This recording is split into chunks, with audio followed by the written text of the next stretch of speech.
This show is sponsored by Den 10 Insurance Services, helping businesses get the right insurance for all their insurance needs. Visit den10.io to get a quote. DENTEN.io. And remember, when you buy an insurance policy from Den 10, you're giving back on a global scale. Hello, all my entrepreneurs and business leaders, and welcome to the Michael Esposito Show, where I interview titans of industry in order to inform, educate, and inspire you to be great. My guest today is the host of the New York Times recommended podcast, the Divorce Survival Guide podcast, and a divorce coach who helps women, especially with children, decide if they should stay in or leave their marriages, and then either helps them heal their relationships or exit with grace. For the last decade, she's worked with hundreds of women all over the world, helping them make the most difficult decision of their lives and transition out of toxic marriages. But most importantly, she's been exactly where you are now.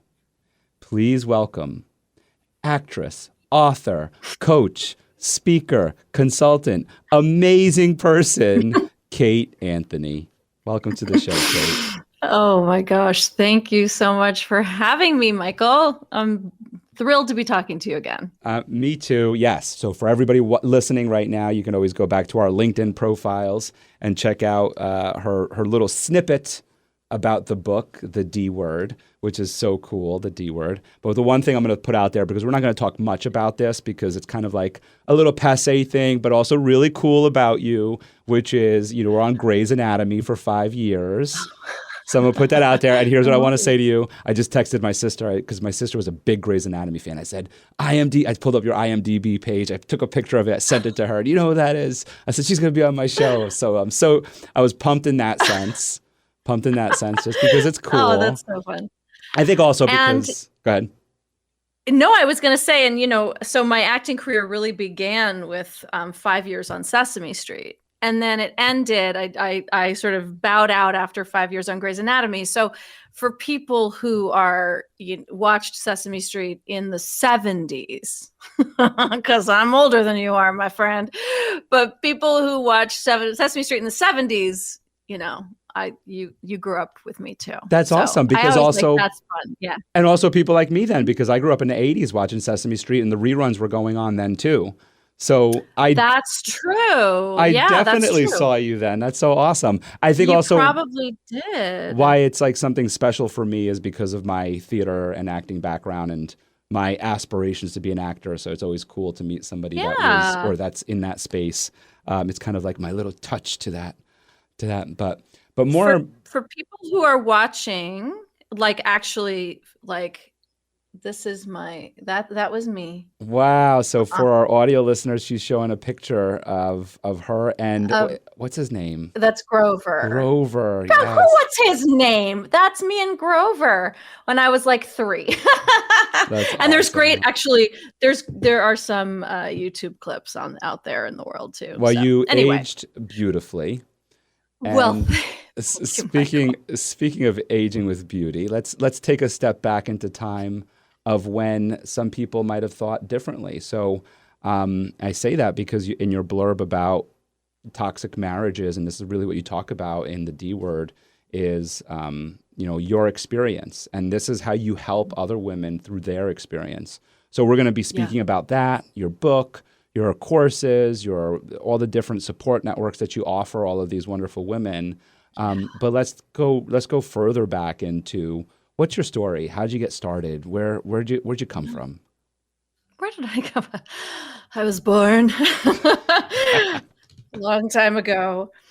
I was born in London. But both of my parents were actors, and so I grew up in New York City in the theater. They were both Broadway actors, soap opera actors, all of that. I mean, it was New York in the 70s. What can I tell you?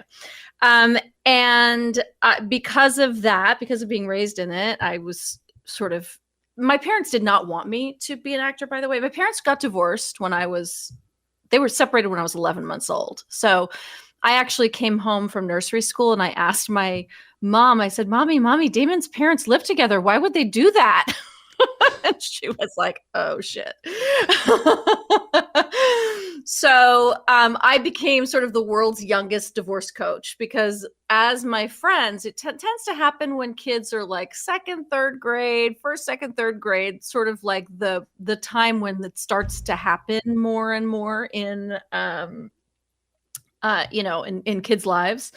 And so as my friends' parents were getting divorced, they were all coming to me saying like, what's it like? And how do you, and so I've been doing this a really long time is my point.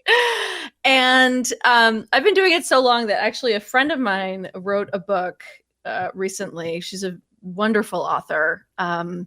And her very critically acclaimed memoir about her father, she talks about how I supported her and her sister through her parents' divorce. So, like, it's real.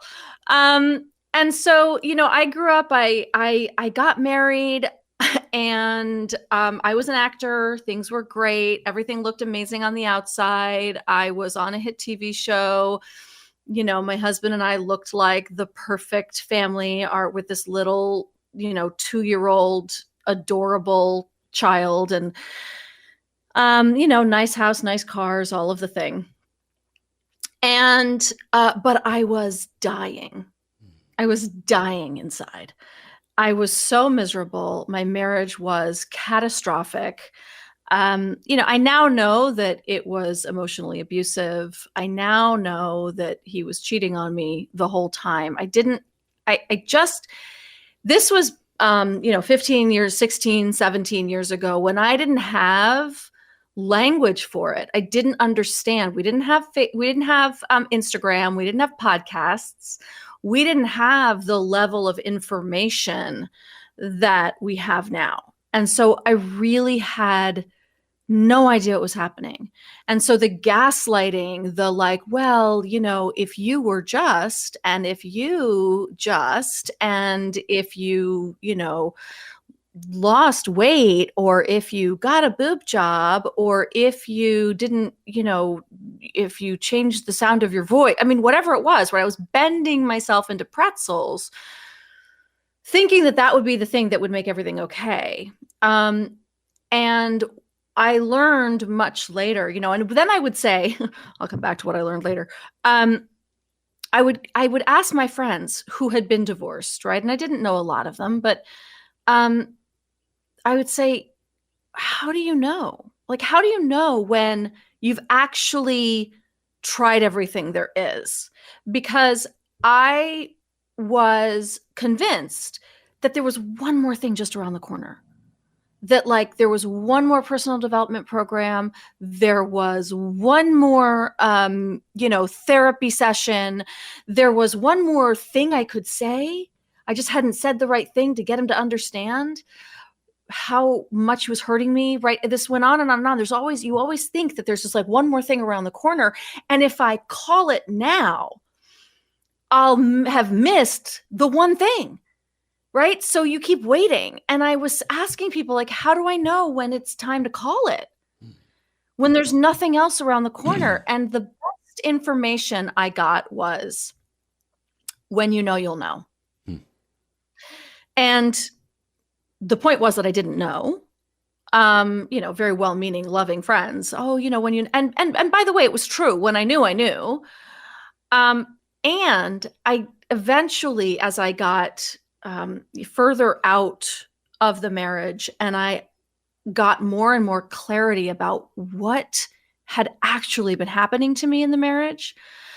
And, that couples therapists were not picking up on, that individual therapists were not picking up on, like nobody was like actually hitting what was the truth of what was happening. And eventually I thought there's got to be a better way. There's got to be a process that women or people can go through so that they know before they just have to get like struck with a bolt of lightning. That we can like actually, I can guide them there. I can guide them to the knowing with information and process. You mentioned that. And so that's what I do. You mentioned that Mhm. you had learned something. Is this what you learned? Was that the you Yeah, I know? mean, I later learned that, there was nothing else around the corner. There was nothing more I could have done, that it wasn't about me. That, I mean, yes, we all have our part. We all have, stuff that we've got to work on, all of that, right? Yes. And with emotional abuse, it's not your fault. There's nothing more you could do. Um, the fact that the thing that you're supposed to do to make everything better is so elusive and always is like seems like there's a moving target is part of the design. Um, and so, I later learned that I what I learned for first of all, I found out about all the infidelity much later, and I was like, oh well, no wonder. Like we're in couples therapy. I think we're working on our marriage. Like none of that was real. Um, and and I learned more and more about what was happening, what Mm. had been happening to me, and it just it's awful. I was about to say it's sort of a balm for the soul, but it's not. It's terrible. It's awful. It's like there's nothing worse than realizing that 10 years of your life was essentially a sham, Mm. you know? And, I will say my ex-husband and I are very close now, because I don't have to be married to him anymore. And when you have a child with someone, you've got to co-parent with them for the rest of your life. And so it kind of forces you to move through stuff that, look, if we didn't have a kid, I would have divorced him and moved on and like probably never spoken to him again. But it has forced us to work through and overcome a bunch of stuff. And also, the only reason we've been able to do that is that he has been willing to grow and change and heal, and address his issues as well. So, we talk about these things, and he will sometimes, he has a different experience of our relationship, obviously. But when push comes to shove, and I'll say, yeah, but you were cheating on me, like none of it was real. He's like, to him it was. To him it was real. But to me that doesn't really fly. And Mm. we get to have, one of the things that I talk about a lot with the women that I work with is that, like, we get to have our own narratives. We get to own our story. We are never going to agree on the narrative. My ex and I agree on certain things. But only because he's been willing to take responsibility for those things. But also there's a bunch of stuff that we just have a different narrative on, and we don't have to agree, and that's okay. Like if we had the same narrative, we probably wouldn't have gotten divorced, right? Like, That's a good point.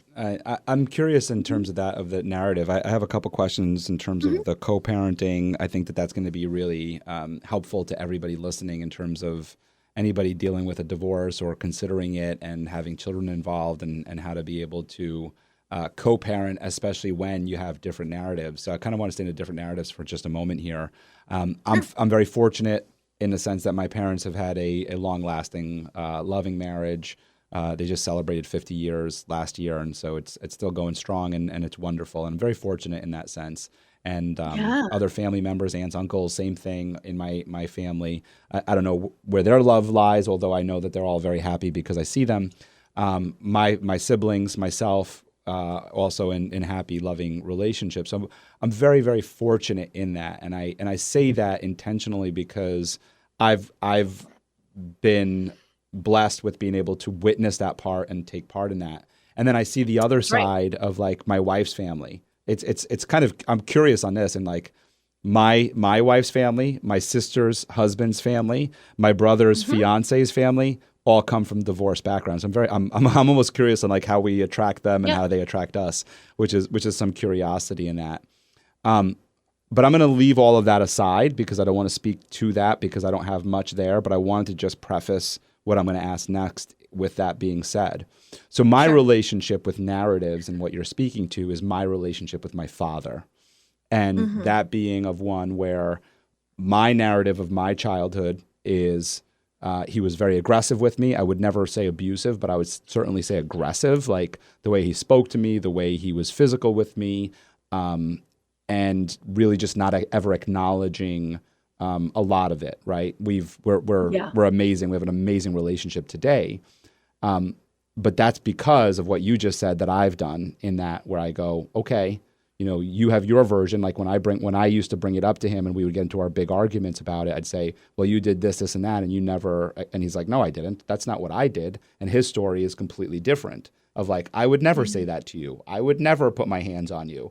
I would, and I'm like, okay. And kind of like let that go in order to have a loving father-son relationship later on in life. And so my question for you in terms of these dual narratives is one that I had to go through my own therapy for. But when you see this, when you hear stories like this, how do you help the person? Now we're speaking about this woman who might have children involved because they have to co-parent, because that is the reason why they're staying together. They're talking to each other.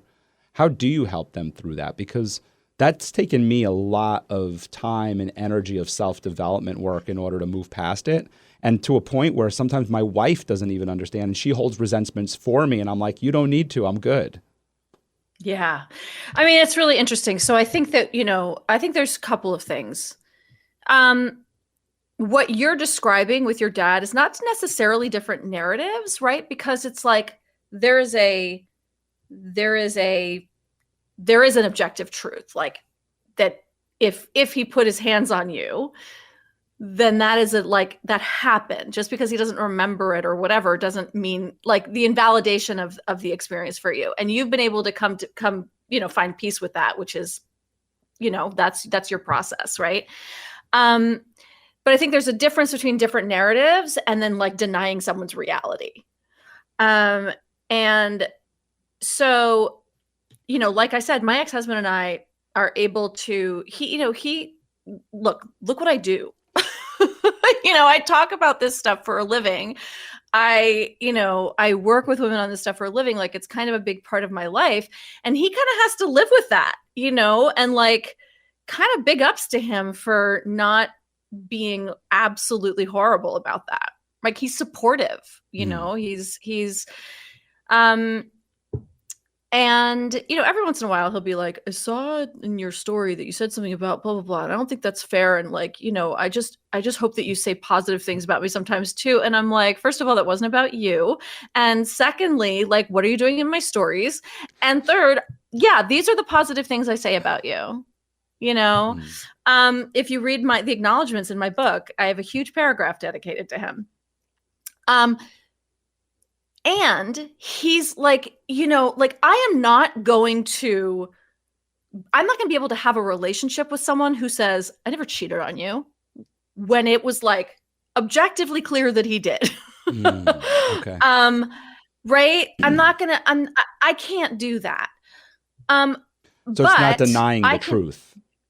It's not right. It's not about denying the truth, but oops. There goes my AirPod.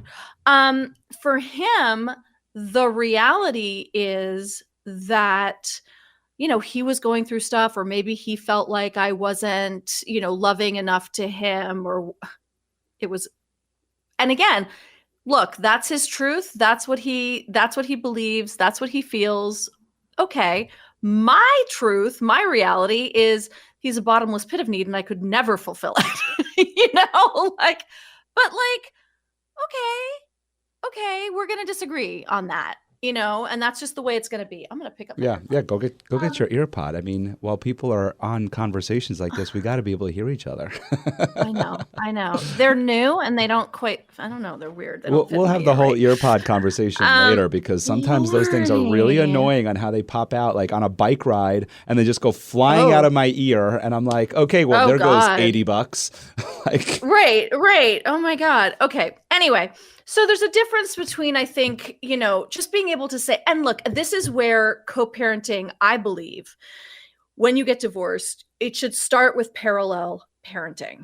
We don't, like, a lot of people dive in, they hear my story in particular, and they're like, oh my God, they're such good friends, and they, do holidays together and blah, blah, blah. And that's what I want.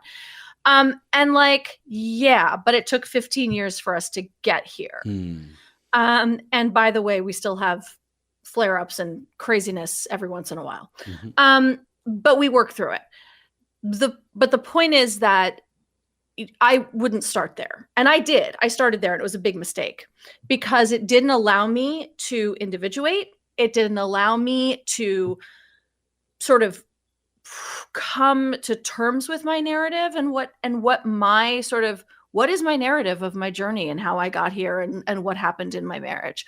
What is it that I want to own for myself? Not because you tell me that was my problem or my, whatever, my shit, because I'm objectively looking at it and going, yeah, you know what?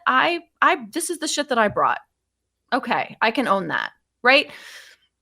I need to come to terms with all of that without being told what it should be, in the context of divorce and separation and forging, continuing to forge this relationship that's complicated, right? We're divorced, but we're family. It's weird. It's weird. But I think everybody should do that separately first. And then once you've healed and you've kind of come to terms with your narrative and, maybe you've got some resentments that you want to discuss. Maybe you don't. Maybe you just kind of deal with it yourself and like, all right, if from that place you choose more collaboration and more friendship and more co-parenting, great. Then you've got two kind of healed, processed individuals that are kind of coming together in this complex web of connectivity. And, which is better than continuing the cycles of lack of communication, fighting, arguing, blah, blah, blah, blah, blah, that like you got divorced over. And crazy friction. And it's interesting you bring up this whole thing, and you gave me a flashback of when my wife and I first got married. And so we I think it was, I'm trying to remember exactly which one it was. I think it was my daughter's baptism. And for me, coming from, like I said, the relationship family side of like everybody's married happily and all this other stuff, I remember saying to my wife, I literally made this statement. I said, we're not going to have 2 birthday parties and 2 christenings and 2 of everything, right? And my wife was like, okay. She's like, my parents haven't gone into a room in, like you said, 15 years or something like that, right? It was like since I was in, I think her parents got divorced. I think she was in 3rd grade or so, or maybe 6th grade. I forget. But anyway. And so anyway, so we having this party, this christening, and they were invited because we decided that, fine, we're going to go through with it as one big party.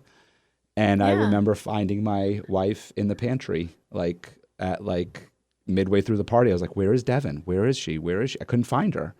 And she was freaking out. She was just in the pantry freaking out. She's just like, she couldn't deal with the stress of them in the room together, of the way the interactions were happening and playing out. Were they terrible? No. They were Or it was just weird. She just never seen it. She just never actually experienced. Correct. Right. Yeah. And that's the kind of thing. Yeah. Yeah. And that's the kind of thing I feel like we don't want to do that to our kids. Right. So the more listen, by the way, my parents had not been in a room together without like arguing and fighting and all sorts of horrendous whatever, including my wedding, which was really awkward and weird, until my son was born. And then like they both came at the same time and like stayed and were there for like 2 weeks when my son was born. And all of a sudden they're like best friends. And when my mom has computer problems, she calls my dad. And it's like, and like my dad comes to visit. My dad lives in New York. My mom's out here in LA. And my dad comes to visit and he's like, oh, I'm having dinner with your mom tomorrow night. And I'm like, the fuck? What do you mean? My whole life, you could not be in a room together, and now it's on like kumbaya. Fuck you. Right? It's weird. It's weird. So I'm with Devin. It's like, but there's also trauma for her, right? When you've got parents who have had so much friction and so much toxicity, and then they're in the same room together at your child's christening. Like, she's terrified they're gonna freak out, and they're not freaking out, but her like central nervous system doesn't know that.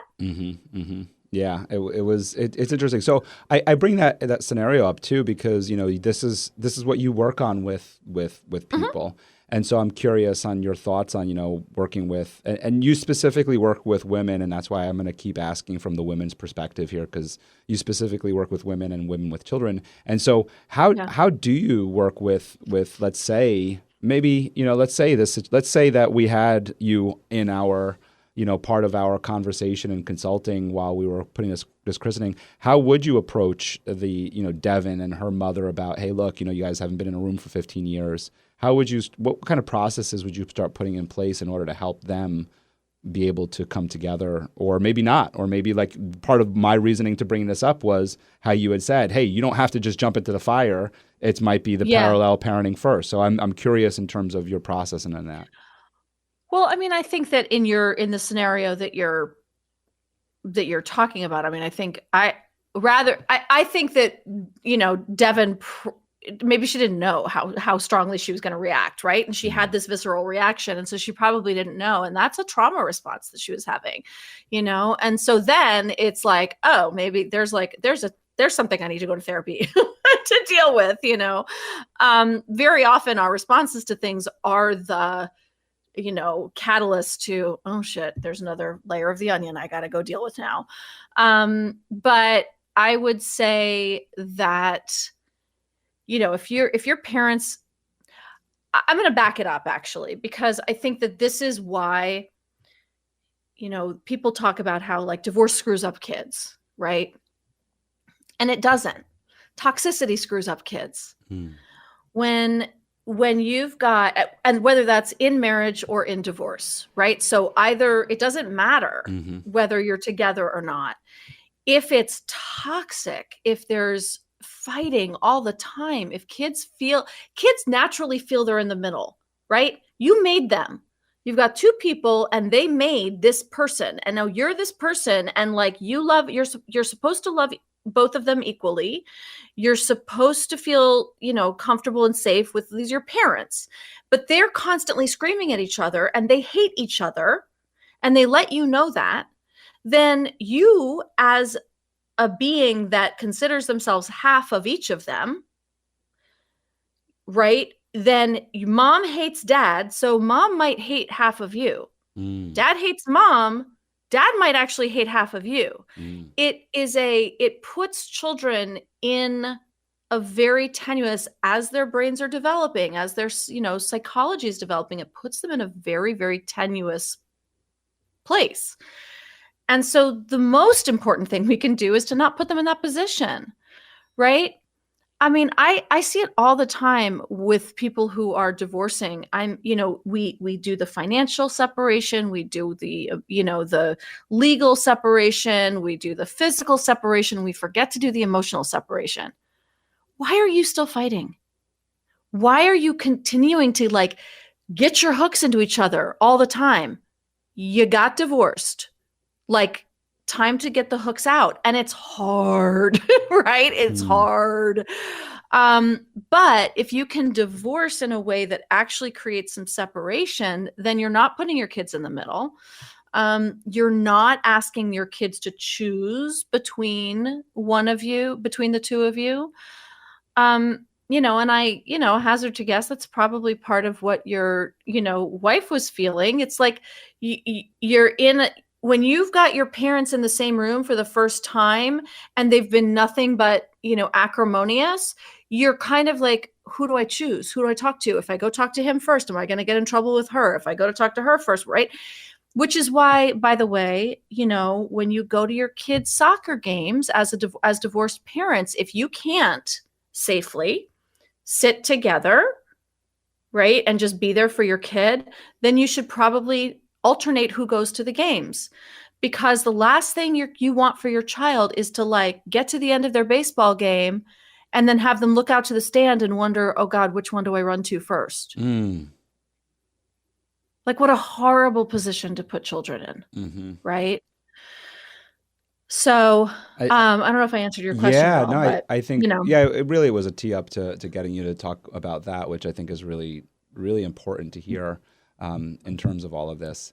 So I don't want everybody digging into my family stories here, especially since yeah, she's yeah. not here to Someone's share. not here to She's talk about it. Call me, girl. We can talk about she's it. like, wait a second, I did not okay that conversation, Michael. I did not It was all approve that. it was all made up, people. It was all made up.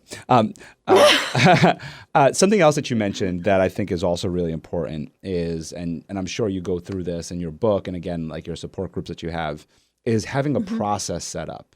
And I really love that that you talk about this, where you're saying there's got to be a better way. There's got to be a process. So I kind of want to talk a little bit, like just kind of like pre the process into why did you have this overwhelming need to not, of course, only help yourself, but now to also help so many other women going through this, to create this process?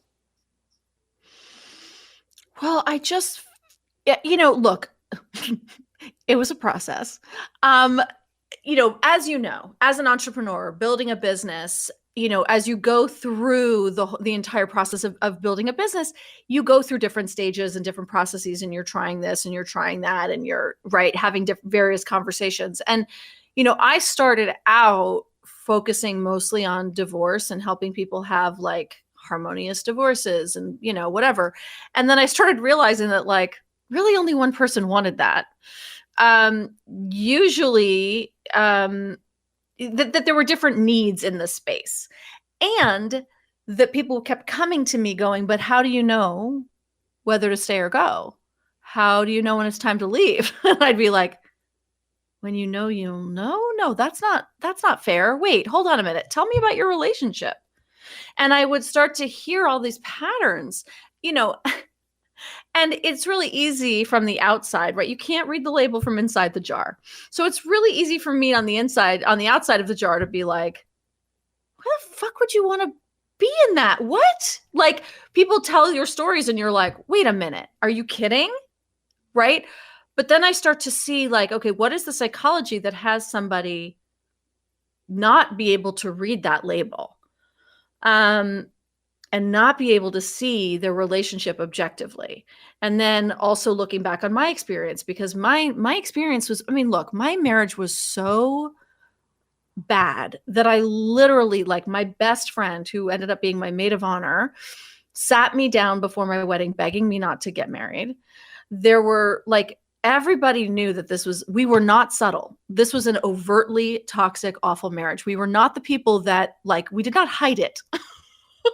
Wow. Like, at all. So I was that person who was inside the jar and couldn't make any sense of what was happening. And so I became educated, first of all, in what was actually happening from both sides, right? I ended up having to become a domestic violence victims advocate. I got certified in domestic violence advocacy because I was seeing it so often, and I was tired of telling women, hey, you need to call your local shelter, and the local shelters are overrun and can't talk to them. So I was like, all right, I guess I got to do it myself. And so I was seeing all these patterns, and as you work with people and you see the same patterns emerging, all over and over and over again, it kind of, in the Queen's Gambit, how like the chess pieces, right, would like on the ceiling, right? That was sort of, it's like you see all the patterns happening, and they kind of form a process. Ultimately, I think.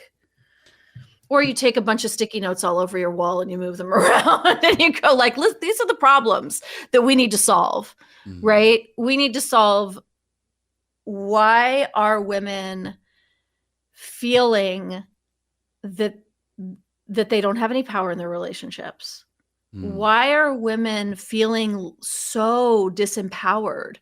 How are they, how did we get here? How did women get here? How did we get to a place where so many women feel disempowered in their relationships, are being emotionally abused, and it really is it's an epidemic that not a lot of people talk about, but and yes, in my line of work, I see it all the time, right? And this is a global crisis to the degree that Australia just yesterday came forth with $1 billion dedicated to helping victims of domestic violence leave their relationships, because the one thing that stops victims from being able to leave is our finances. It's the top thing. And most people need like $2,000 just to get out. But 99% of victims of domestic violence, and that includes emotional abuse and coercive control, it's not just physical abuse, 99% of them are also being financially abused. So they have limited resources because it's the ultimate power and control. And so Australia just dedicated $1 billion to give victims, a majority of whom are women, not all, but a majority, $5,000 each to get out. But that's how much this is how much of a global crisis this is, that a government has just earmarked $1 billion for it. Yeah, and we talked about this a little bit pre-show of a lot of the political, I guess, stances that you have in terms of this, and we talked about a systemic structure and all of it. And I think this might be a good time for you to share a little bit more about that. There's a lot of information that you have and that you're aware of because of the people that you help. And so you stand for certain populations of women that I think it's important for you to share right now with us as to who they are and what you're seeing out there and what changes are necessary in order to help them going forward. Yeah. It's so much. I mean, look, at the end of the day, I work in women's empowerment. My job is to empower women. And that, look, those are fluffy words, right? What I do on a very serious level is help women regain their sense of self, like capital S self. Who are they actually? Because when you've been in a relationship, whether it's abusive or not, but even if it's just unhappy, oops. You're good. I can hear you. No, I've done something. You may not be able to hear me. There we go. I did it. No, I can hear you now. There we go. Sorry. It's these AirPods. I swear to God, they're brand new. I don't even know how to use them. Anyway, so when you are in any sense unhappy in your relationship, right, you're constantly sort of chipping away parts of yourself, right, in order to just be there, right? You're denying the voice in your head. You're denying your sense of self. You're minimizing yourself. You're minimizing your needs, whatever it is, right? Again, even if it's not abusive, if it's just unhappy, it's just not the right fit, you're still denying something in order to stay there. And so the first thing that I want to do is to help women regain their sense of self and figure out who they are. And for many, I know for me, when I got out of my marriage, and this is the work that I had to do to heal, it was the first time, right? I had no sense of self going into the relationship, which is why I was so easily sort of manipulated, right? And that's my stuff. Like, that's the stuff I had to go to therapy to work on for myself and to figure out for myself, and how did that happen? And that's my childhood and all of the stuff, right? So when I talk about empowering women, what I really mean is getting them in touch with who they are and their own voices, and their own sense of what they want and need in life, in a relationship, in themselves, all of that.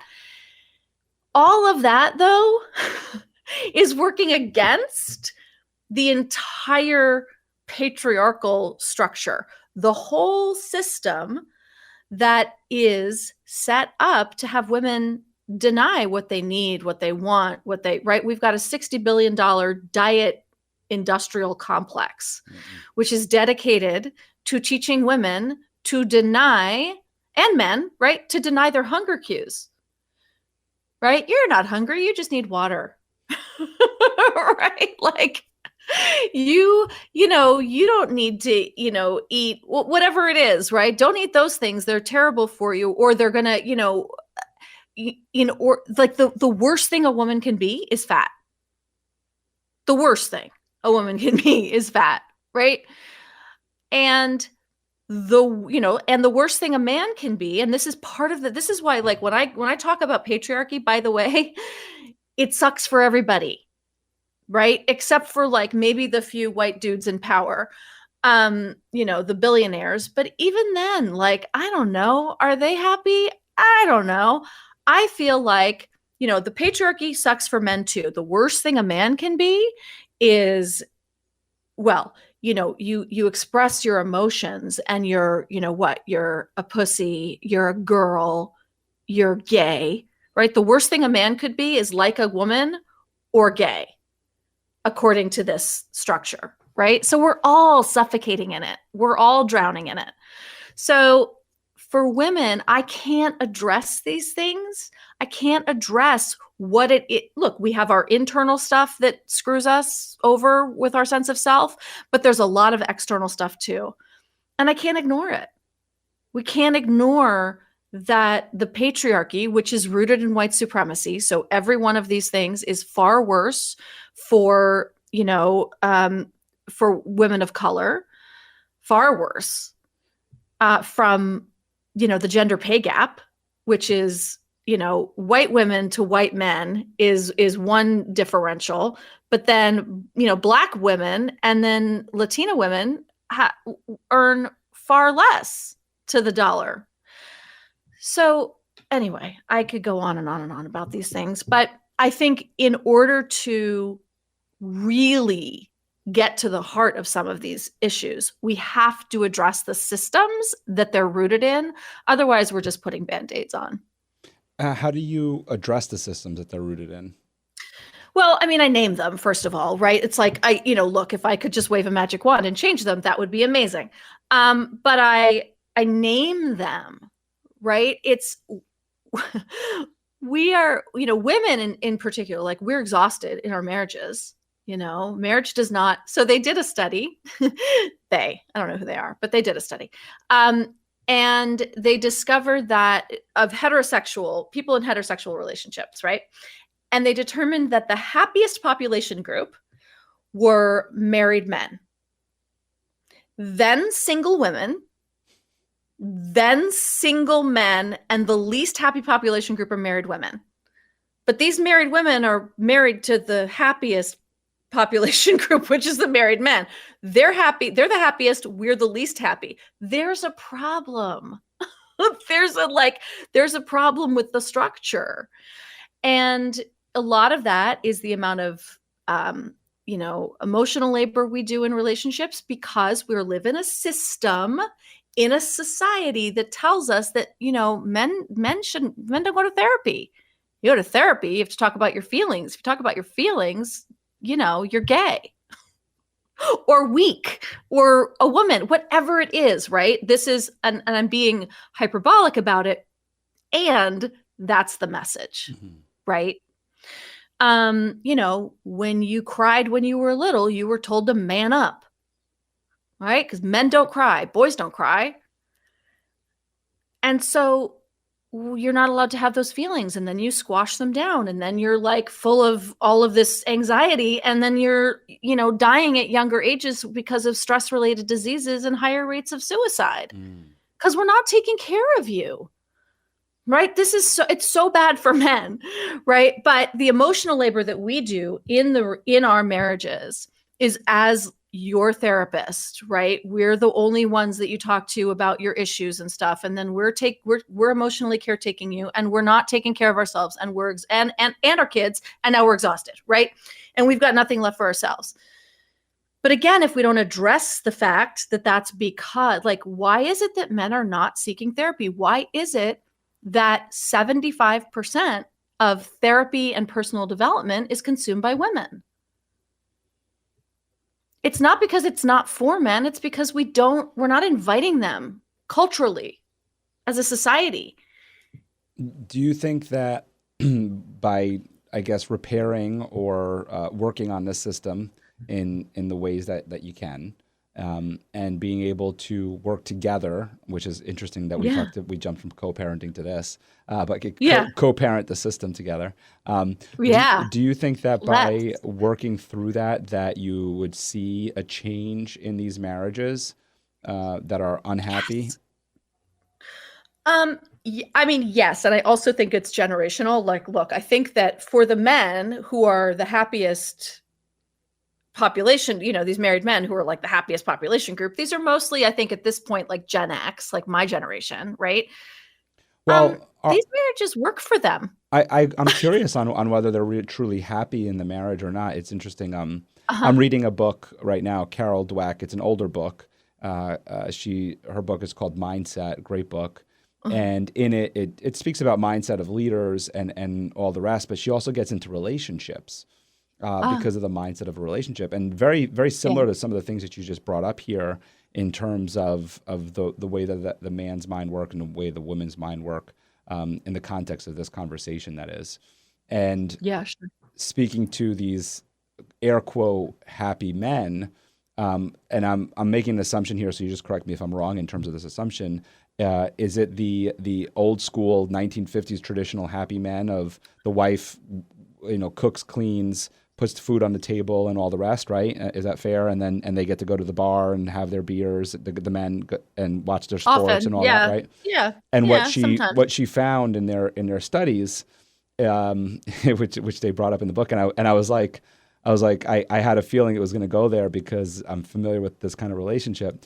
Is these men have far less sex, Yes, and they they don't know do. why, and It is science. right, Yes, right. because we're tired. And so that's Because why, we're fucking well, tired. not just tired, but there's resentment from the woman's side, right? Of like doing all this work, Right, and so right. the reason why I kind of wanted to challenge the happy men is, are they really happy, right? Because People are not getting laid. if How you're could not, you possibly be happy? I mean, at the end of the day, we talk about natural instincts to eat, but it's also to reproduce. And even if we're not Sure. truly trying to reproduce in that moment, but are they truly happy? And I mean, I'll speak to my own Right. personal experience here in that. I remember being in a relationship at a very young age. I wasn't married, but I was in a very long-term 7-year relationship with someone. And we were in no way, we were young, we were teenagers. We started at 16.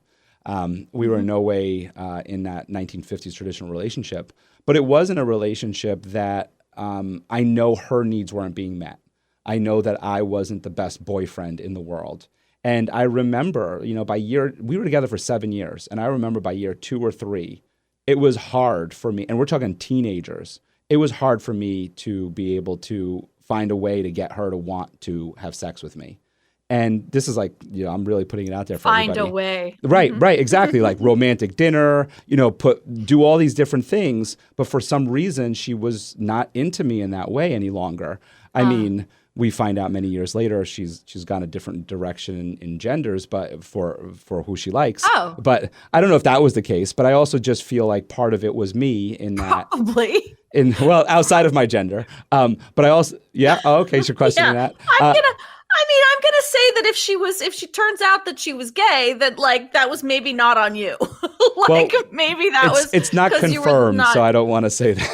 Oh, okay, It's okay, okay. it's Sorry. Okay. let's say she's on both teams, from what I understand. Okay, got it. Oh, I see. Got it.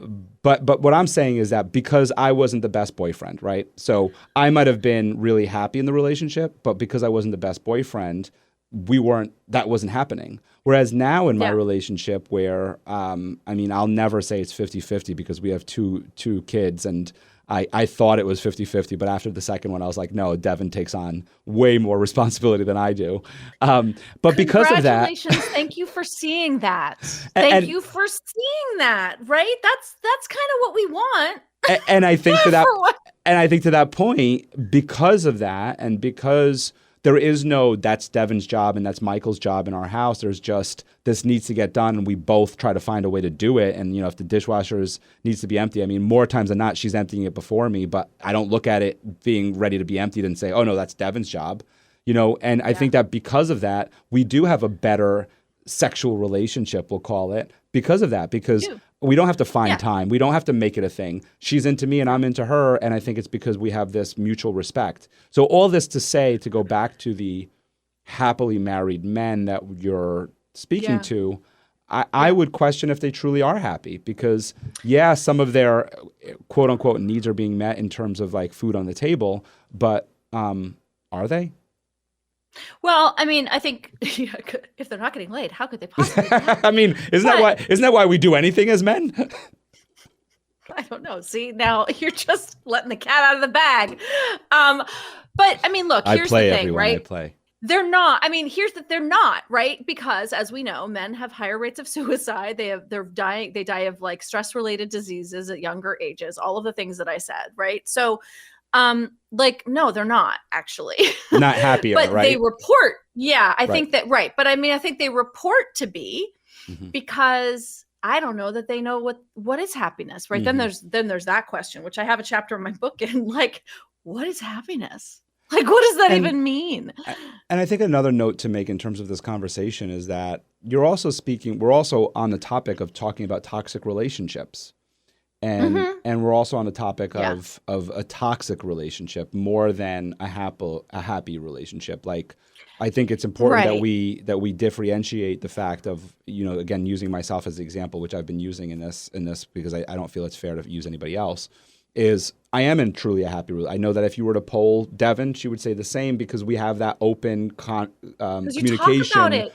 We talk exactly. Right. We talk about what we love about each other, and we talk about what we don't like and how to improve on it or what we can do to fix it. We have these conversations, and we bring our daughters into the conversation. Yes. I mean, they're young, but they experience us arguing, and we'll tell them, "Hey, right now we're not agreeing on something, but what we've learned is what you said earlier about toxicity from the parents is that we're not putting each other down. We're not yelling. Yes. We're not cursing. Right. We're not throwing things. We are speaking to each other, different tonalities for sure, but we're speaking to each other in as respectful manner as we can while our feelings are kind of hurt for that moment because we realize the impact on them. But my point that I'm getting at in terms of that relationship is that it's not a toxic one, right? And this isn't one-sided. Right. Like, I know you can call her up and she'll say the same thing. What we're speaking to is where this is toxic, where, and again, you're on the women's side, and so we're going to stick with this, where the man is gaslighting the woman and saying, and I'd love for you to identify that in this podcast here, and is saying, hey, look, everything is peachy keen, and I don't know why you can't find happiness in it all. So we're speaking to that relationship, and I wanted to make sure that we identify that properly. Yeah, and that is such an important thing. I hear it all the time. So here's the thing that you're pointing to, what you're saying about your marriage, and that I think is something that makes a healthy relationship is intentionality, right? For a lot of us, it's like, well, we got the brass ring, right? Look, and we come, again, systemic structures. We come to this completely naturally. We read fairy tales where the guy gets the girl, the prince gets the princess, or we watch rom-coms where, they get each other and then it ends and we don't know how to do relationships. So we think that just like getting each other, well, done. Awesome. No, that's the beginning. And so how do we be in relationship intentionally in a way that is respectful and loving and kind? We're not character assassinating, right? I was having dinner with some people recently, and they've been married for like 35 years. And they told me that they ask each other every month or so, hey, how do you feel like we're doing? Just that small act of intentionality. And one of them will be like, I think we're great. And the other will be like, really? I'm kind of feeling like we're a little disconnected.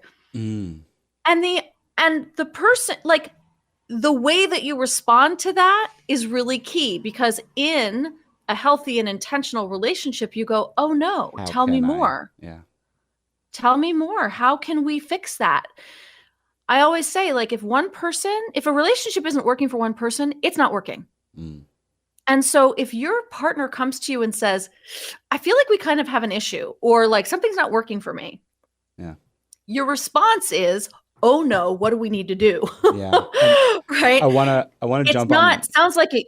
Go ahead. Well, sorry, let me just finish this Yeah. thought, which is such a huge thing that I hear all the time, which is, I don't know, it works for me. Sounds like a you problem. Yeah. And I want to say this too, to what you just said, because I want to make sure that I'm not painting the perfect image here. And I don't think I am, but I just want to make sure is that just recently, Devin said to me, I'm feeling disconnected. I'm not feeling loved. And we have these conversations every couple of weeks, like in terms of one of us not feeling. And I'll say the same thing, like she'll say, what's up with you? And I'm like, I just feel like you don't love me. I just feel disconnected. I feel like we don't love each other.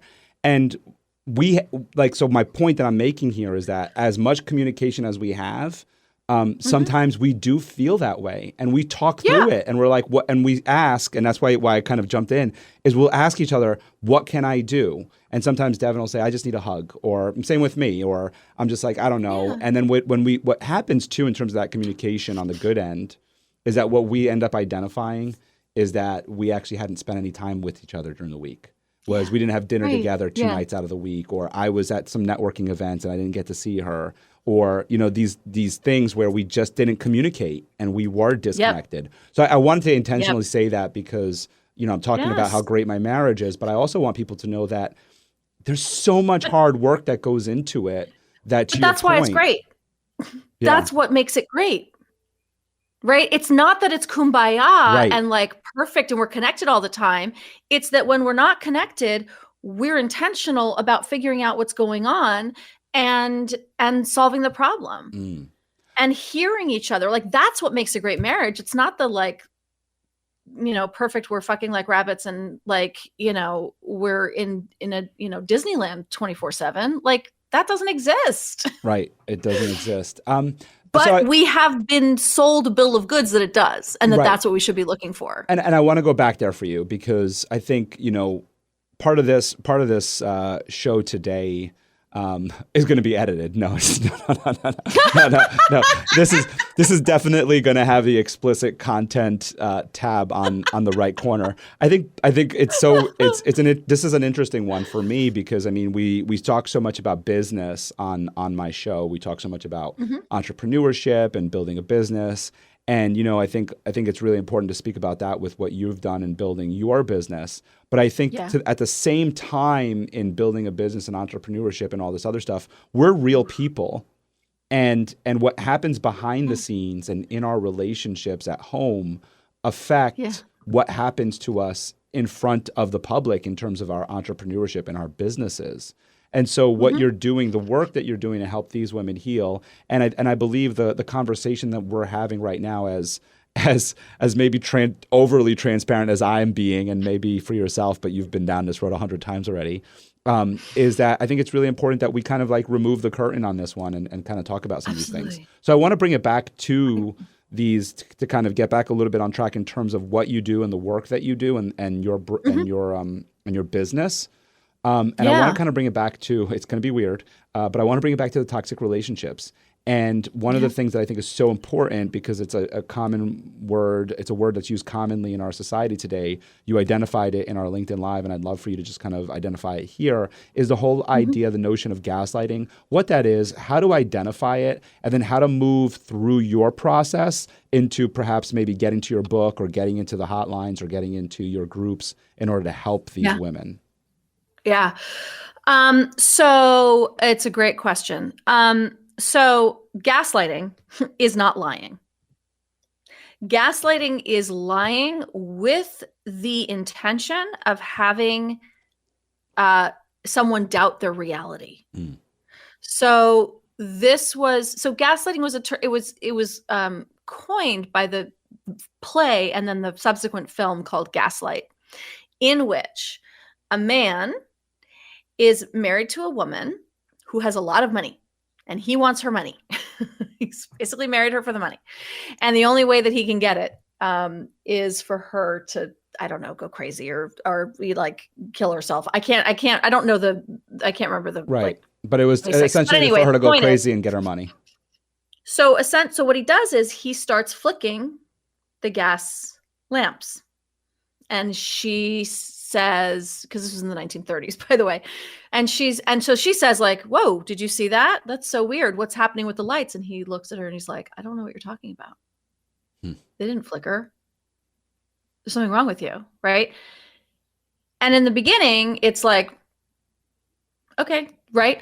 But over time, the more things he does, the knocking on the walls, the what are you talking about? There's no sound. Over time, when someone is denying your reality that much and to that degree, you really then start to doubt it. You start to doubt your experience of the world. Over time, when someone tells you long enough that the gas lights aren't flickering, when they are flickering, every time you see them flickering, you think, I'm crazy. I'm crazy. I must be crazy. Until, and this is the key part, until you do go crazy. And I've seen this happen a few times in my work where a client is actually losing their grip on reality. And it's terrifying. It's terrifying. And I've been there's one who's still in it and it's really scary. And there's another one that I was able to pull out of it. And the only way she was able to pull out of it was to actually get out of the house. Right? Because when you're in it all the time, there's no perspective. You have no perspective. And she was able to, her family intervened and was like, got her out of the house. And within like a week, she was like, oh my God. It's like the clouds part and you can see clearly for the first time. And you're like, oh, holy shit, this is what they've been doing to me this whole time. Right? And it's real. It's terrifying. So not everybody has that level of it. But the important thing is that it's intentional. And it's designed to, it's not just, like I said, it's not just lying. It's lying with the design of having you begin to doubt your reality so that you don't trust yourself anymore.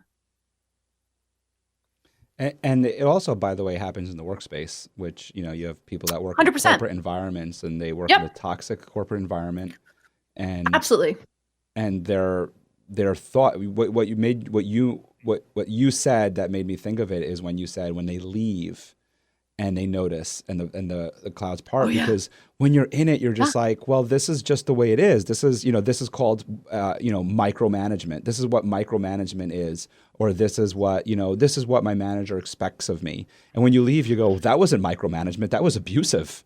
That was insane. Yes, absolutely. I've had those jobs too. Yeah, it happens. Listen, it happens in the workplace. It happens in medicine, right?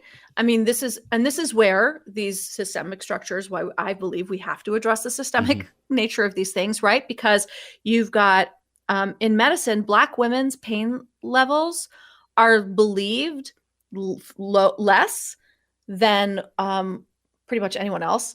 And so they're actually have more medical trauma because they're not medicated properly. There's Black women and labor and delivery, and there is a much higher rate of infant mortality with Black women and maternal mortality in birth with Black women because they're not believed, right? So again, this is a systemic issue that we have to address. It happens, again, medicine, corporate, it happens everywhere. It's everywhere. And, in your book, do you go through some of that as well to where you highlight that this is happening everywhere so that these women kind of like feel included, or is this something that is part of your support networks? Yeah. So I don't, look, I am a white woman. So what I like to do is I can't speak to these experiences from a personal, right. But I try, and I could probably do a hell of a lot better, but I do try to at least point them out that like, whatever you're going through from a systemic perspective, like, I'm not going to say to people like, well, there are people who have it worse than you, because that's not helpful. But I try to be inclusive in when I'm talking about these things to say things like, and Black women have this far worse than white women do. because it is important. I want to be inclusive enough so that if a Black woman is listening to my content, they feel seen and heard, right? Again, I can't speak to it from an experiential perspective, but I can name it. And I think we have to name it. And you've had clients and you've had people in your support group that are. Absolutely. Oh yeah. Yes, absolutely. I've had one-on-one clients who are Black women, lesbians. At first I was like, I don't know, I'm not a lesbian, but you know what? All this stuff is actually pretty universal. And so, yes, absolutely. So there's go ahead. Yeah. So I have a Facebook group. It's got over 18,000 women at this point. I don't know, 19,000. And a lot of women of color, and they are often sort of, will say that that they're grateful for how I have crafted this space to be inclusive. It's in the group description. Like you can't, like if you're not inclusive, like if you don't believe Black Lives Matter and science is real and all of the things, then like this is not the group for you. I like your clear distinctions between things, and I love your take it or leave it almost take on things, and I think it's very important.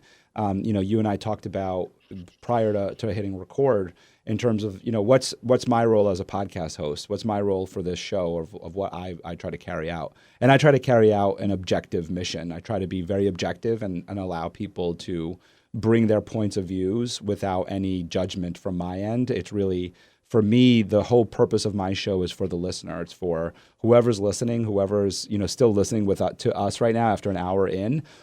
It's because what you're saying speaks to them, and so for me, it's important to have that message come out there. So I love that you're so clear as to who those people are, because I'm going to relate it to business here for a second, in that we have to be very clear as entrepreneurs and as business leaders as to what our missions are.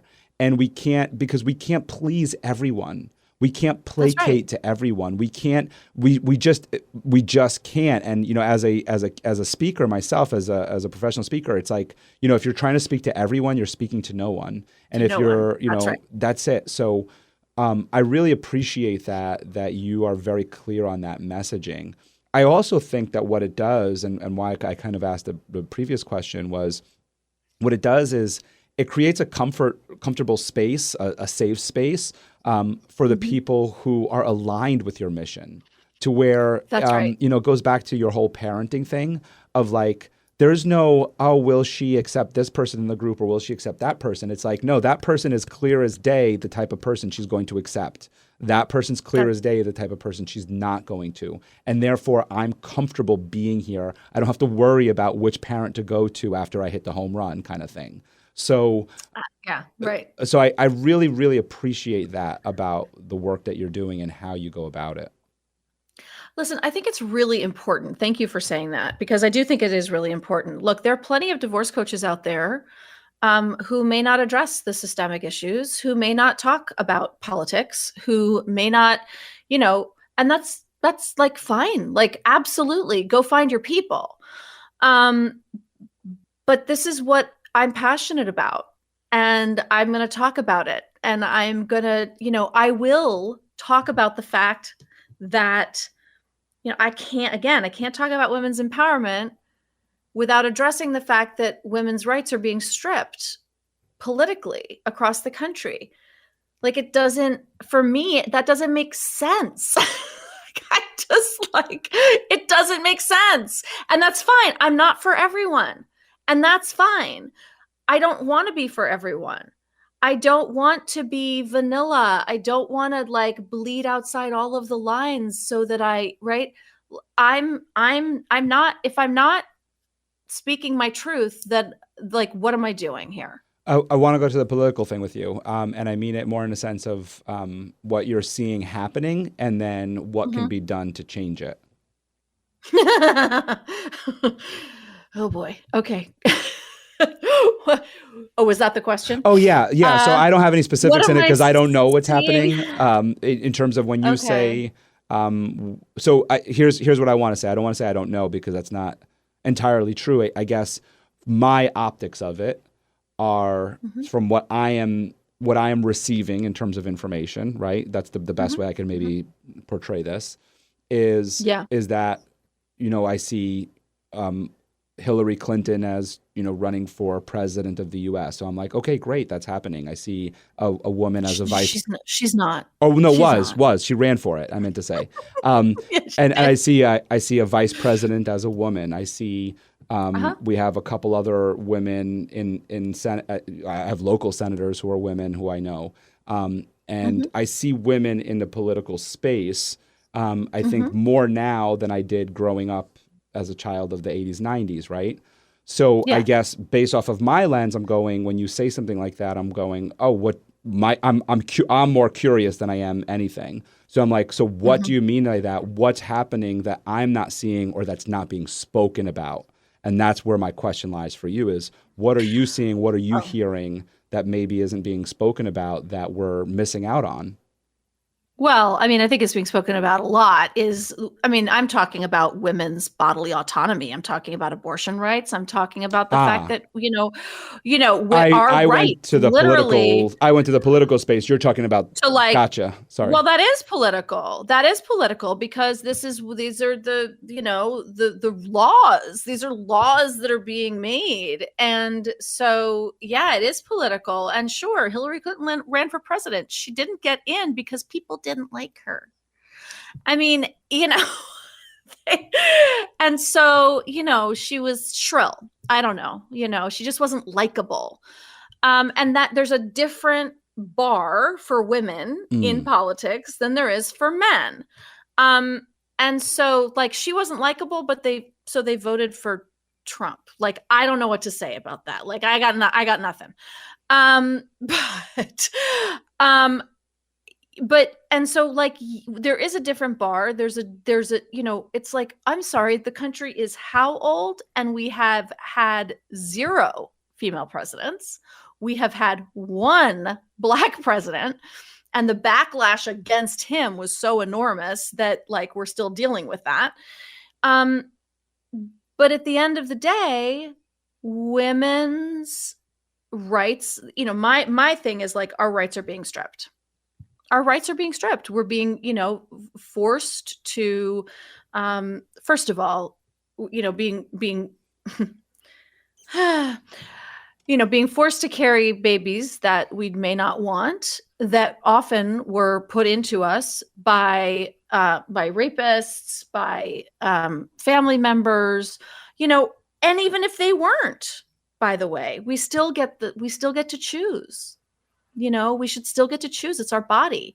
And so if we can't choose what happens with our body, like, this does bleed into what I do and what my work, because there's this entitlement of men that says like, you can't leave me.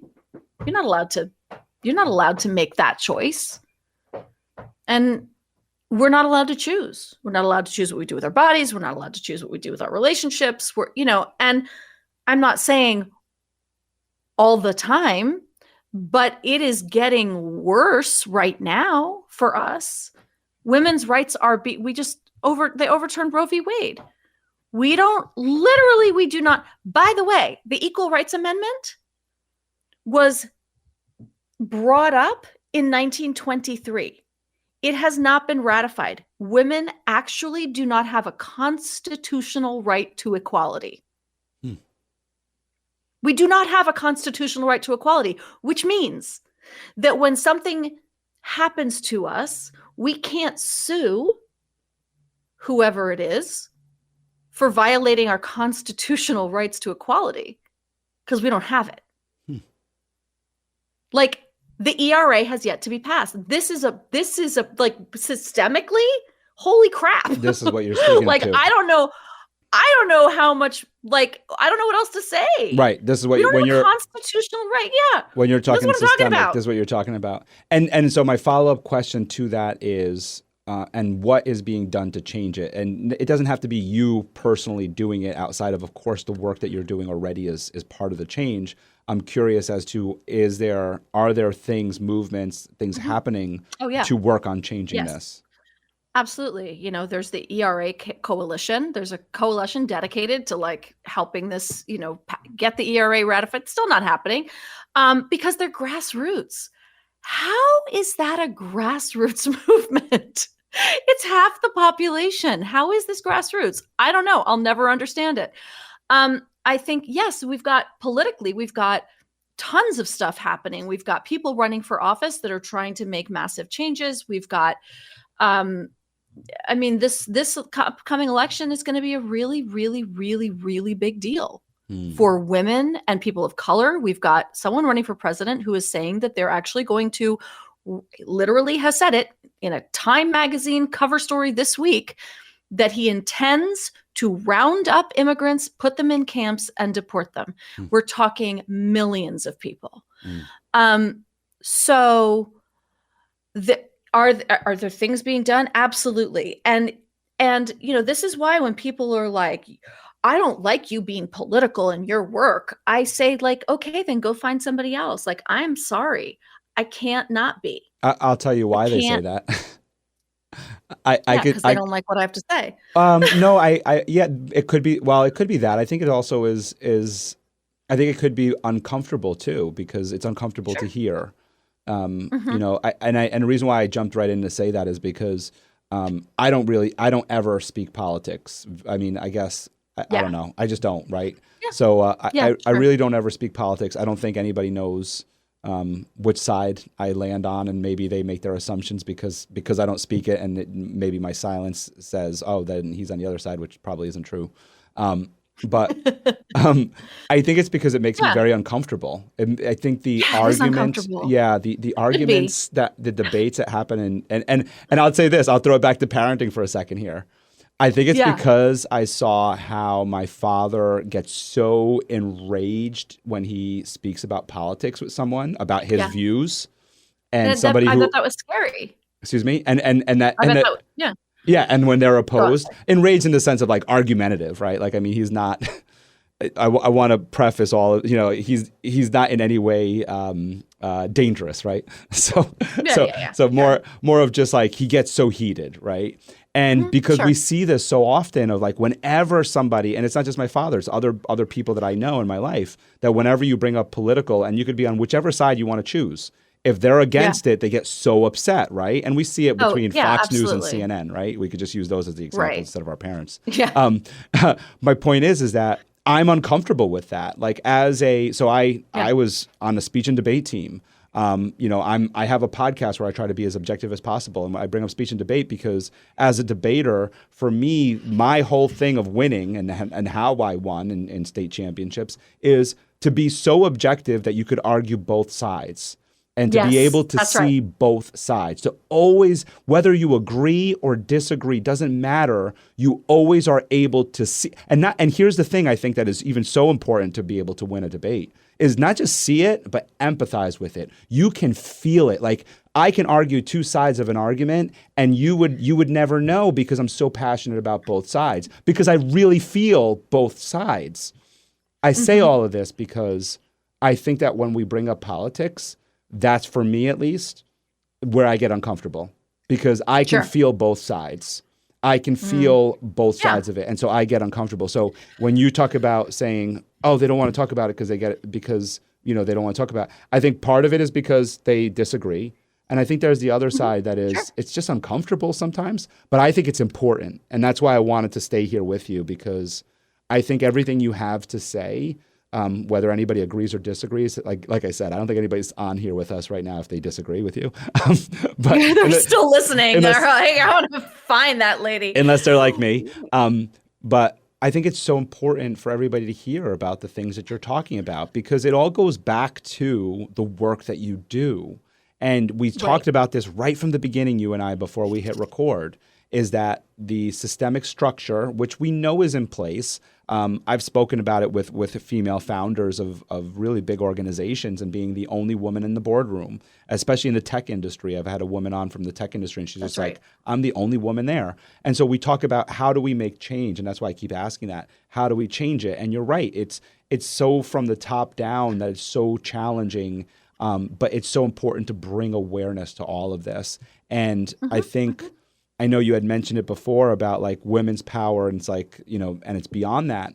But I think just from that small level of empowering women, I speak to my daughters all the time about standing up for what they believe in. And we have these conversations at home of standing in your power of what is it that you want. And even as a 9-year-old, when my daughter wants something that I don't want, like, and I'm not talking about being spoiled, I'm talking about like a decision of whether she's eating this or not. And I'm not talking about like candy over vegetables. I'm speaking about really things that even if it was. My point is like things that she truly has an opinion on, and it's fair for her to have her opinion. I tell her, even if you think you're going to upset me or make me feel bad, you have to stand by that decision. It's important. So I think it's these little things that can start sparking these changes later on in life. Listen, I fully agree with that as a parent. One of my favorite parenting moments was when my son really wanted a new Xbox, like really wanted, he was much younger. And I think it was an upgrade situation, right? Or just to get an Xbox. Like he just wanted an Xbox. And I was like, sorry, dude, I'm sorry that like all your friends have them, like whatever. That child, and he was probably around 8 or 9, wrote me a 2-page letter laying out his arguments, laying out like why it was important to him, what mattered, what the compromises would be, like all of the, to the point where I got this letter and I was like, all right, congratulations, you're getting an Xbox, kid. Because he did a good job. Yeah, he did a great job. That's right. You taught him something. He did a great job. And I didn't tell him to do it, by the way. He was like, my son, when he wants something, when he has severe ADHD, he has no focus, but except when he has hyperfocus. And when he wants something, he gets hyperfocused and fixated on it. And speaking of writing and needing to be hyperfocused, let's talk about your book, the D, right? Yeah. The D word. The D word. I want us to speak about that. And there it is. And I want us to speak about that and how you were able to get, the manuscript out, get it published, and where people can find it and purchase it. And I know you have a special way of doing this. So, so yes, the D word, making the ultimate decision about your marriage. That's exactly what it is. It's my process for women, helping women decide whether to stay or go. And then a whole bunch of other information that is necessary about the process of divorce and like what it even looks like, because, you can't make these decisions without actually knowing like what's on the other side. Mm-hmm. And in terms of the process, I mean, it was one of those things where I was like, am I going to self-publish? Am I going to traditionally publish? And I was going back and forth. And I was like, finally, I was like, screw it. I'm just going to self-publish. And I hired a book coach and we started working on it. And she was like, yeah, you're going to need to stop writing this and write your proposal because this needs to be traditionally published. And I was like, oh, come on. But she was great and she was right. And I, wrote the proposal, sent it out to a bunch of agents, got an amazing agent, very lucky. And then they sent it out to a bunch of editors, got an amazing editor and a publisher. And so that's sort of the process, right? Like the weird thing about writing a book is that if you're going to have it traditionally published, they don't, for nonfiction, they don't buy a manuscript. They buy a proposal. They want to know, unfortunately, in traditional publishing, they want to know how many followers you have. And they want to know like what you're going to do to sell your book. Because P.S., they're not going to do shit, unfortunately. And so, and then once that was, bought, then it was, writing. I did have to take some time off because the work that I do with women is so exhausting, emotionally exhausting, that I did not see how I was going to be working with women and then like writing about it all night. Like it was just, there was no break.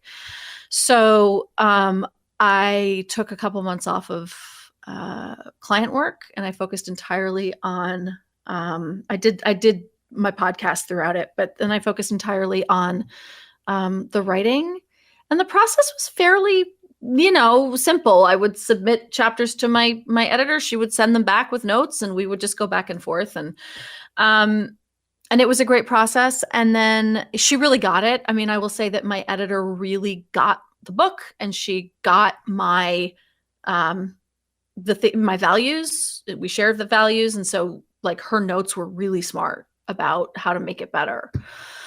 And then it is out. It came out in December, and the audiobook just came out, and that's probably one of the more important aspects, because this is not a book that a lot of people can like safely have sitting around like on their nightstand.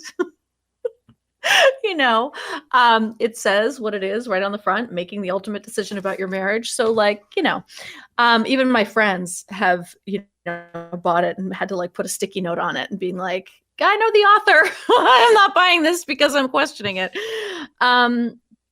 So the audiobook is available now, and that's a really important just opportunity for women to be able to, have sort of safe and secure access to the content. And And I also... You just realized your business needed to hire someone yesterday. How can you find amazing candidates fast? Easy. Just use Indeed. Stop struggling to get your job post seen on other job sites. With Indeed sponsored jobs, your post jumps to the top of the page for your relevant candidates, so you can reach the people you want faster. According to Indeed data, sponsored jobs posted directly on Indeed have 45% more applications than non-sponsored jobs. Don't wait any longer. Speed up your hiring right now with Indeed. And listeners of this show will get a $75 sponsored job credit to get your jobs more visibility at Indeed.com/PODKATZ13. Just go to Indeed.com/PODKATZ13 right now and support our show by saying you heard about Indeed on this podcast. Terms and conditions apply. Hiring? Indeed is all you need. Okay. Sorry, I also have a page on my website with, if you did want to buy the book, like how to do so in a way that might be safe as well. Yeah, and then where can people download it? Is it on all downloadable platforms? Yes, all audiobook platforms. And I don't actually know what a lot of it. There's Google Play and Audible, but here's the thing, right? Again, for Audible, if you have a shared Amazon account, it's going to show up in your account. So either start your own Amazon account separate. If you're thinking about divorce, then like maybe it's time to start separating these things out. Here's your first tip. Right, exactly. People are like, what percentage of your clients actually go if they're considering staying or going? And I'm like, well, if they're people who are in healthy, happy relationships do not wake up at 3 o'clock in the morning going, I wonder if I should stay in or leave my marriage. Right? Like you don't ask yourself that question, right, Michael? No. You're in a happy marriage, right? So that is the kind of their first clue. So wherever audiobooks are, I know a lot of libraries are carrying it now. So that's, an option as well. They do the audiobooks, you can get them on at your library. But again, be careful if you're sharing a library account, don't put it on your shared, account. If you don't want them knowing. The other question I have in terms of the writing piece, and this is more of my, this is me wanting some coaching here, by the way. Has to do with the proposal that you sent. So what is this proposal? So you said is it about the book or it's about you? Yeah. So it's both. The proposal has a bunch of different sections to it. There's like, your bio, how you're going to promote it. Like, what's your marketing plan for this book? They want to know what, so you also have to have an outline, chapter summaries, and then a couple of sample chapters because they want to see how you write. And then all sorts of other shit about yourself. So you have it's kind of like already a thought out plan before even going to them. And then in terms of selling the books, is this something where when you're publishing through a publishing house, are you kind of on the hook for let's say a monetary hook of they're holding X amount? No. No, I mean they gave me an advance, but the advance isn't like, some of them don't give advances, some give higher, lower, whatever. The advance is, you don't have to give it back if you don't recoup it. I think if that's the question, you don't have to give it. That's their sort of, that it's like their deposit, but they're not asking for it back. Is there a way of you being able to make time now to write the book? It's kind of right. Exactly. Exactly. It's an opportunity. It's like the opportunity to say, hey, okay, I'm going to put my client work on pause so that I can actually write this book. Exactly. Yeah. No, right. It's interesting. There's like a lot of different schools of thought. That's why I kind of bring this up. I'm self-publishing right now. I just had somebody on recently who has a published book. And so we, kind of had a conversation. So it's just, I'm interested in all sides of it all, of like what's, the way to go about it. I also want to give kudos to your writing coach or your book coach for recognizing that, this was beyond, what their scope of work, let's say, and not just, keep raking in the checks. Yeah, she was very clear. She was like, I feel very strongly that this needs to be traditionally published. Yeah, and I was like, good for her. I was like, okay, and actually she referred me to her agent. And she's a romance writer, by the way. Like, we're totally different genre. But she referred me to her agents and they were like, yeah, well, let's do this. So yeah. They were able to see the other side of the argument. They were. That's right. and how nice. I'm wearing a shirt today that says love. This has been a very enlightening conversation that we've had. I don't think I've ever had one as I don't know.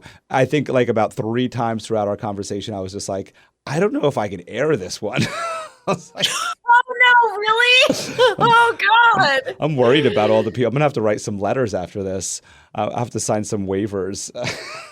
Oh no. Well, you can just you can just put it in the intro that look, this is not for everybody. Listen, but that's it, right? Like as business owners, as entrepreneurs, like we're not for everyone, and that's fine. Yeah.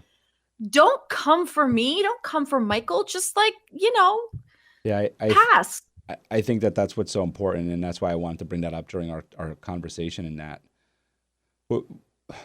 we have to be able to be who we are at all times, and acknowledge our past, or acknowledge our histories, acknowledge the people around us, and solve all of our maybe solve's not maybe the right word, but at least work on all of the things that are in our lives. And I think that's why the conversation with you is so important. Is while we didn't necessarily speak about entrepreneurship or writing a book, we really did speak about something that's really, really important, which is our relationships. And I think your message, while it's to work with and empower women, especially those with children, I think the overarching message to it all is to work with people and to really support people in a way where we know that we're in loving, caring relationships. And that's the utmost importance, because as you had said it before, in order to change the system, in order to change anything that's happening, we talked about the men in the whole thing too. And there's all the other genders as well, which, I want to pay respect to as well, and the LGBTQ community and all that, in that whoever you are, wherever you are, I think, being respected, being loved, and being in a relationship where you're respected and loved is of the utmost importance. And I think the message in this whole conversation that we had is to just make sure that you are in that right relationship. That's and if you're not, to find people that can help you. I think that regardless of what gender you are, I think that, Kate, you're a great starting point for most people, because you might have the resources to send them to. Yeah.